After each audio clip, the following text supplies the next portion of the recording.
చంద్రబాబు అంత కష్టపడుతుంటే పవన్ ఎందుకు కూల్ గా ఉన్నారు? ఇచ్చిన హామీలపై టీడీపీ బాస్ తల పట్టుకుంటున్నారా? బాబు చుట్టూ తమ్ముళ్లు ఎందుకు చక్కర్లు కొట్టేస్తున్నారు? పదవుల పంపకాల్లో పవన్ క్లియర్ కట్ గా ఉన్నారా? చంద్రన్న చుట్టూ సీనియర్లు ప్రదక్షిణలు అందుకేనా? ఇంత పెద్ద సమస్యను సైకిల్ బాస్ ఎలా పరిష్కరించబోతున్నారు?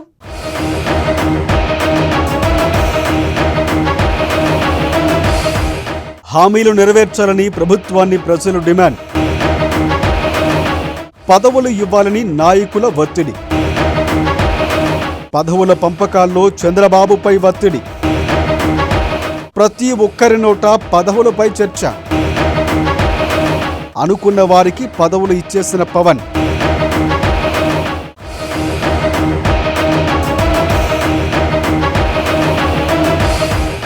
ప్రజలు మెచ్చేలా పాలన చేయాలంటే చాలా కష్టం. అందుకే అంటారు ప్రభుత్వంలో ఉన్న నాయకులపై ఒత్తిడి సహజమని. తమకు ఇచ్చిన హామీలు అమలు చేయాలని ప్రజలు, తమ కోరికలు తీర్చాలని నాయకులు కోరుకోవడం కామన్ అయిపోయింది. ఎన్నికల సమయంలో ఇచ్చిన హామీలు ఎప్పుడు అమలు చేస్తారా అని ప్రజలు ఎదురు చూస్తున్నారు. ఇదే సమయంలో తమకు ఎప్పుడు న్యాయం చేస్తారా అని నాయకులు కూడా ఎదురు చూస్తున్నారు. ఈ రెండు అంశాలు ఏ ప్రభుత్వంలో ఉన్నా కామనే.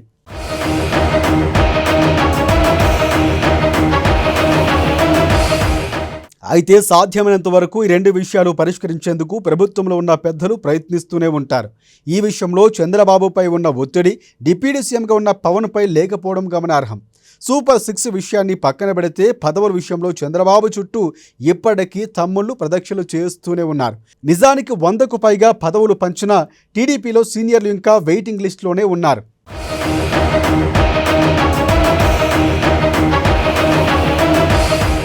టీడీపీలోని వెయిటింగ్ లిస్టులోని సీనియర్లంతా తమకు బాబు ఎప్పుడు న్యాయం చేస్తారా అని ఎదురు చూస్తున్నారు. దీంతో మెజార్టీ నియోజకవర్గాల్లో ఇదే చర్చ సాగుతోంది. ఏ ఇద్దరు సీనియర్లు కలుసుకున్నా పదవుల వ్యవహారమే చర్చకు వస్తోంది. కానీ పవన్ విషయానికి వస్తే ఆయన ఇవ్వాలని అనుకున్న పదవులు అందరికీ దాదాపుగా ఇచ్చేశారు. ఇక వచ్చే వాటిలో పదవులు ఎలానూ వస్తాయి కాబట్టి, ఇక కీలక నాయకులు దాదాపు కొలిక్కి వచ్చేశారు కాబట్టి పవన్ బేఫికర్గా ఉన్నారు.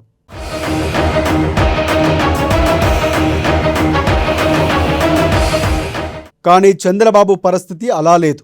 ఇక మరో కీలక విషయంలోనూ బాబు ఇబ్బందులు పడుతున్నారు. వైసీపీ హయాంలో చంద్రబాబుని జైల్లో పెట్టి నారా లోకేష్ యువగలం పాదయాత్రకు అడుగడుగున ఇబ్బందులు పెట్టిన జగన్ పరిస్థితిని వారు ప్రశ్నిస్తున్నారు. గన్నవరం మాజీ ఎమ్మెల్యే వంశీ జైలుకు వెళ్లడంతో కొందరు శాంతించారు. కొడాలి నానిపై కసి ఉన్న ఆయన అనారోగ్యం నేపథ్యంలో ఈ విషయం చర్చకు రావటం లేదు. అయితే జగన్ విషయాన్ని మాత్రం తెలుగు తమ్ముళ్ళు వదిలిపెట్టడం లేదు. దీంతో ఆయన్ని ఎప్పుడు జైలుకు పంపిస్తారా అంటూ టీవీ డిబేట్లో చర్చిస్తున్నారు. ఈ వ్యవహారం కూడా బాబుపై ఒత్తిడి పెంచుతూ ఉండడం గమనార్హం.